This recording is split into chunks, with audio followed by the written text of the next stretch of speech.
हर महीने जब आपकी सैलरी अकाउंट में आती है और उसमें से एक हिस्सा टैक्स के नाम पर कट हो जाता है तो शायद आप ये सोचते होंगे कि यह पैसा देश के डेवलपमेंट में लग रहा होगा, रोड्स, हॉस्पिटल, एजुकेशन सब चीज बेटर हो रहा होगा। लेकिन क्या होगा अगर मैं आपसे कहूं कि इसी सिस्टम के अंदर एक ऐसा नेटवर्क भी एग्जिस्ट करता है जहां से हजारों करोड़ रुपए साइलेंटली सिस्टम से बाहर चले जाते हैं। ऐसा पैसा जो ना आप देख पाते हो ना ओपनली उसका डिस्कस होता है। कुछ रिपोर्ट्स कहती है कि इंडियंस का बहुत सारा पैसा फॉरेन बैंक्स में पड़ा हुआ है, लेकिन असली सवाल ये नहीं है। असली सवाल ये है यह पैसा बाहर कैसे जाता है, कौन कंट्रोल करता है इस सिस्टम को, और सब जानते हुए भी रोकता क्यों नहीं। और सबसे शॉकिंग बात, क्या कहानी का एक हिस्सा फाइल के अंदर हमेशा के लिए छुपा रह जाता है। आज के इस डॉक्यूमेंट्री में हम सिर्फ फैक्ट्स नहीं बल्कि पूरा सिस्टम ब्रेक डाउन करेंगे, तो वीडियो को एंड तक जरूर देखना, क्योंकि जो सच आप जानने वाले हो वो आपकी सोच ही नहीं बल्कि साथ ही सिस्टम पर ट्रस्ट चेंज कर सकता है। लेकिन ये एक बड़ा मुद्दा तब बना जब सुप्रीम कोर्ट ऑफ इंडिया ने खुद इस मामले में ध्यान दिया। 2011 में सुप्रीम कोर्ट ने यह कहा कि जो पैसा फॉरेन बैंक्स में छुपाया गया है उसे वापस लाने के लिए एक प्रॉपर स्ट्रक्चर सिस्टम बनाना जरूरी है। ये एक इम्पोर्टेंट स्टेप था क्योंकि पहली बार इस इशू को इतनी सीरियसनेस के साथ हैंडल किया जा रहा था। उस टाइम पर देश में मनमोहन सिंह की सरकार थी और सरकार का कहना था कि सीबीआई और इन्फोर्समेंट डायरेक्टरेट जैसे डिपार्टमेंट ऑलरेडी इस पर काम कर रहे हैं। लेकिन सुप्रीम कोर्ट इस बात पर पूरी तरह से सर्टिफाई नहीं था और बार बार यह कहा गया कि इस इशू के लिए एक अलग और फोकस इन्वेस्टिगेशन टीम होना जरूरी है। फिर आता है 2014 का एक इलेक्शन जहां ब्लैक मनी एक बहुत बड़ा मुद्दा बन चुका था। लोगों के मन में एक ही सवाल था, अगर इंडियन का पैसा फॉरेन बैंक्स में पड़ा हुआ है तो वो आखिर वापस क्यों नहीं आता। जिस दिन भारतीय जनता पार्टी को मौका मिलेगा, एक एक फाइल हिंदुस्तान की वापस लाई जाएगी और हिंदुस्तान के गरीबों के लिए काम लाई जाएगी। इलेक्शन के दौरान बार बार यह बात सामने आई कि अगर नई सरकार आती है तो ब्लैक मनी के खिलाफ स्ट्रॉन्ग एक्शन लिया जाएगा और यह भी कहा गया कि जो पैसा बाहर छुपा हुआ है उसे आइडेंटिफाई करके वापस लाने की पूरी कोशिश की जाएगी। इन बातों से लोगों की उम्मीद काफी बढ़ गई थी। मई 2014 में जब नई सरकार आई तो एक इम्पोर्टेंट स्टेप लिया गया। एक स्पेशल इन्वेस्टिगेशन टीम बनाई गई जिसे शॉर्ट में SIT कहा जाता है। light of the directions of the Honorable the Supreme Court, we have constituted an SIT for unearthing black money. ये 11 लोगों की टीम थी जिसका काम था अलग अलग डिपार्टमेंट की एफर्ट्स को कोऑर्डिनेट करना और उन लोगों को आइडेंटिफाई करना जो अपना पैसा को फॉरेन बैंक्स में छुपाया है। इस टीम को लीड कर रहे थे जस्टिस MB शाह जो सुप्रीम कोर्ट के फॉर्मर जज रह चुके हैं। जब SIT ने अपनी पहली रिपोर्ट सुप्रीम कोर्ट को दी तो कोर्ट ने कहा कि जो काम हो रहा है वो सही डायरेक्शन में है और उन्होंने ये भी कहा कि इन्वेस्टिगेशन कंटिन्यू रखी जाए और टाइम टाइम पर प्रोग्रेस रिपोर्ट दी जाए। लेकिन यहाँ एक बात समझना जरूरी है, ब्लैक मनी का इशू उतना सिंपल नहीं है जितना ऊपर से लगता है। इसमें फॉरेन लॉ होते हैं, अलग अलग कंट्री का रूल होता है और काफी लीगल प्रोग्रेस इन्वॉल्व होते हैं, इसलिए ये पूरा प्रोसेस धीरे चलता है और काफी कॉम्प्लेक्स होते हैं। अगर सब कुछ सच चल रहा है तो फिर सच इतना क्लियरली सामने क्यों नहीं आता। 2014 के बाद ब्लैक मनी के खिलाफ एक्शन सिर्फ वादा नहीं रहा बल्कि मेजर प्रायोरिटी बन गया। नई सरकार आते ही कई बड़े कदम उठाए जिसमें सबसे पहला था इन्वेस्टिगेशन टीम का इंफॉर्मेशन। इसके बाद धीरे धीरे और भी स्टेप्स लिए गए जिनका एम था सिस्टम को और ज्यादा ट्रांसपेरेंट बनाना। इसी डायरेक्शन में एक इम्पोर्टेंट डेवलपमेंट तब आया जब स्विट्जरलैंड एक ग्लोबल फार्म वर्क को अप्रूव किया। इस सिस्टम का नाम भी है ऑटोमेटिक एक्सचेंज ऑफ इंफॉर्मेशन यानी AEOI।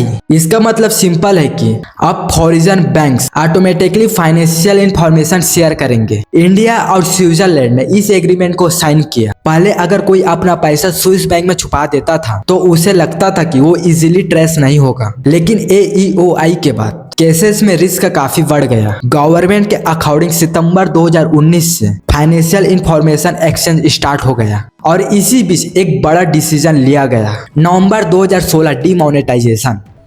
Brothers and sisters, to break the grip of corruption and black money, we have decided that the 500 rupee and 1000 rupee currency notes presently in use will no longer be legal tender from midnight to night, that is 8th November 2016.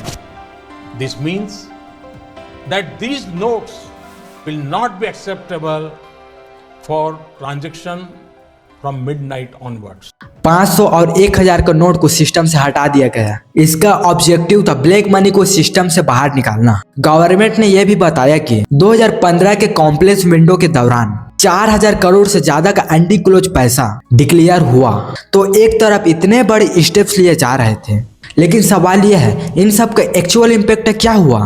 कुछ reports कहती है कि Swiss bank में Indians का पैसा कम हुआ, लेकिन इसी बीच कुछ नए सवाल भी उठते हैं। क्या पैसा सिर्फ एक जगह से दूसरी जगह शिफ्ट हो गया?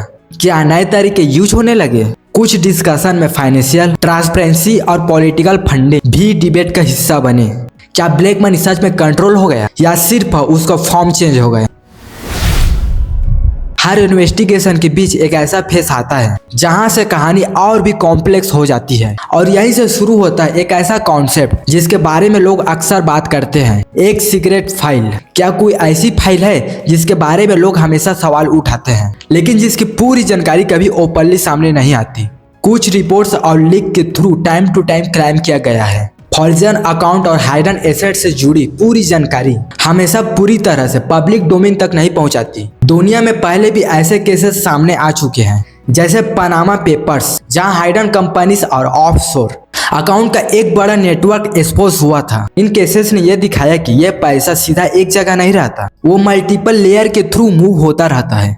एक ऐसा सिस्टम जहां पैसा ट्रेस करना धीरे धीरे मुश्किल होते चला जाता है। इंडिया के कॉन्टेस्ट में भी यह सवाल कई बार उठता रहा है, क्या सारी इंफॉर्मेशन पब्लिक डोमेन तक आती है या कुछ डिटेल्स सिर्फ इन्वेस्टिगेशन फाइल तक ही सीमित रह जाता है? जब इन्वेस्टिगेशन एजेंसीज और SIT जैसे बॉडीज काम करते हैं तो उनका ऑब्जेक्टिव होता है सिस्टम को समझना, लेकिन हर इन्वेस्टिगेशन का एक हिस्सा भी होता है जो सिर्फ ऑफिशियल रिकॉर्ड तक ही सीमित रह जाता है। और वहीं से एक और इम्पोर्टेंट सवाल उठता है, अगर पैसा ट्रेस किया जा रहा है तो उसका फाइनल डेस्टिनेशन क्या होता है? और कभी पब्लिक को उसकी पूरी पिक्चर कभी मिल पाती है, या फिर कहानी का एक हिस्सा हमेशा फाइल के अंदर ही रह जाता है? क्योंकि सच ये है, सिस्टम जितना सिंपल दिखता है उतना सिंपल होता नहीं। और अब अगला पार्ट, इस कहानी का सबसे पावरफुल कनेक्शन को समझेंगे। अब तक हमने देखा कि ब्लैक मनी सिर्फ फाइनेंशियल इशू नहीं है, बल्कि ये एक ऐसा सिस्टम का हिस्सा है जो काफी लेयर्स में काम करता है। और मैं मानता हूं हमारी सबसे बड़ी सिद्धि है तो ये है कि हमने देश को काले धन पर बोलने के लिए मजबूर कर दिया। सुप्रीम कोर्ट की बातें तो बहुत होती है, लेकिन सुप्रीम कोर्ट ने SIT बनाने के लिए कहा था काले धन पर। सुप्रीम कोर्ट का के सम्मान करने से हम चूक गए। लेकिन यहाँ से कहानी एक और डायरेक्शन लेती है, जब पैसा और पावर एक दूसरे से जुड़ने लगते हैं।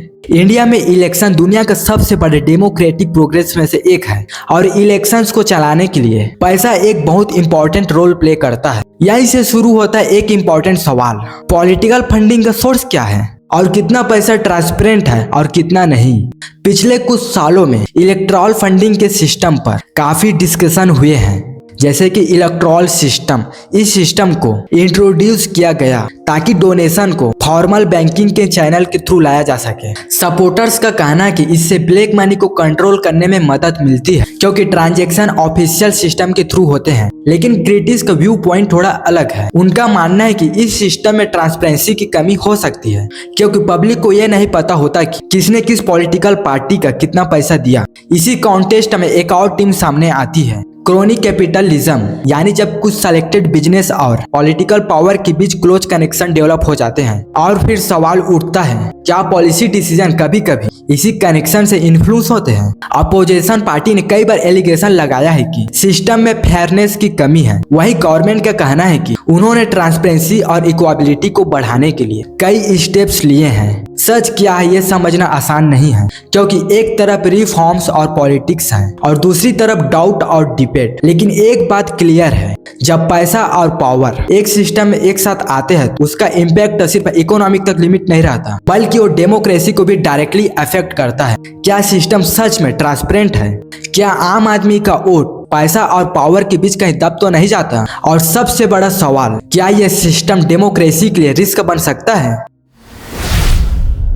अब तक हमने सिस्टम प्रॉमिस और पॉलिटिकल कनेक्शन को समझा। अब आता है सबसे इंपॉर्टेंट पार्ट, डेटा और एक्चुअल एविडेंस। गवर्नमेंट सोर्स के अकॉर्डिंग स्विस बैंक में पिछले कुछ सालों में कभी कम हुआ है। कुछ क्लाइम्स कहते हैं कि ये रिडक्शन लगभग 80% के आसपास है, लेकिन यहाँ स्टोरी थोड़ी कॉम्प्लिकेटेड हो जाती है, क्योंकि कुछ मीडिया रिपोर्ट में यह भी कहा गया कि एक टाइम में ये अमाउंट बढ़कर 50% तक इंक्रीज हुआ।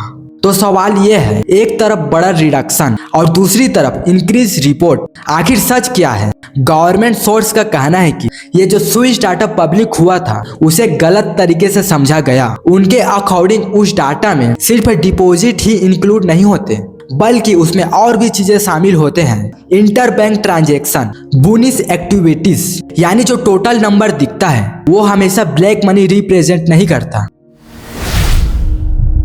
अब तक हमने सिस्टम, प्रॉमिस और पॉलिटिक्स डाटा को समझा, लेकिन अब असली सवाल आता है, इन सब का असर किस पर पड़ता है? ब्लैक मनी या हाइडन मनी? ये सिर्फ रिपोर्ट या हेडलाइन का इशू नहीं है, इसका सीधा असर पड़ता है आम आदमी की जिंदगी पर। जब आप अपनी सैलरी का एक हिस्सा टैक्स पे देते हो तो आपको लगता है कि यह पैसा देश के डेवलपमेंट में यूज हो रहा होगा, लेकिन जब सिस्टम के अंदर लीकेज होता है तो उसका इम्पैक्ट ग्राउंड लेवल पर दिखने लगता है। गवर्नमेंट, स्कूल्स और हॉस्पिटल अंडर फंडेड रह जाते हैं। इसका असर सिर्फ इंफ्रास्ट्रक्चर तक सीमित नहीं रहता, इकोनॉमी पर भी पड़ता है। जब पैसा सिस्टम के बाहर रहता है तो इन्वेस्टमेंट और ग्रोथ दोनों अफेक्ट होते हैं, और जब ग्रोथ स्लो होता है तो उसका सीधा असर पड़ता है जॉब्स पर। एम्प्लॉयमेंट अपॉर्चुनिटी कम हो जाती है और कंपटीशन ठप हो जाता है, और सबसे ज्यादा असर पड़ता है उन लोगों पर जो ऑलरेडी स्ट्रगल कर रहे होते हैं। डेली वेज वर्कर्स, गरीबी से लड़ते हुए परिवार, उनके लिए सिस्टम का हर छोटा फ्लो उनके लिए बहुत बड़ा चैलेंज बन जाता है। एक तरफ आम आदमी टैक्स देता है और दूसरी तरफ पैसा सिस्टम के बाहर चला जाता है, तो एक इम्बैलेंस क्रिएट हो जाता है। इसलिए ब्लैक मनी सिर्फ इकोनॉमिक प्रॉब्लम नहीं है, ये एक सोशल इशू और मोरल इशू भी है। सवाल सिर्फ इतना है, आपका दिया हुआ टैक्स का पैसा आखिर जाता कहाँ है? अगर यह डॉक्यूमेंट्री वीडियो अच्छा लगा तो वीडियो को जरूर से लाइक करना और चैनल को जरूर से सब्सक्राइब कर लेना। फिर मिलते हैं नेक्स्ट वीडियो में।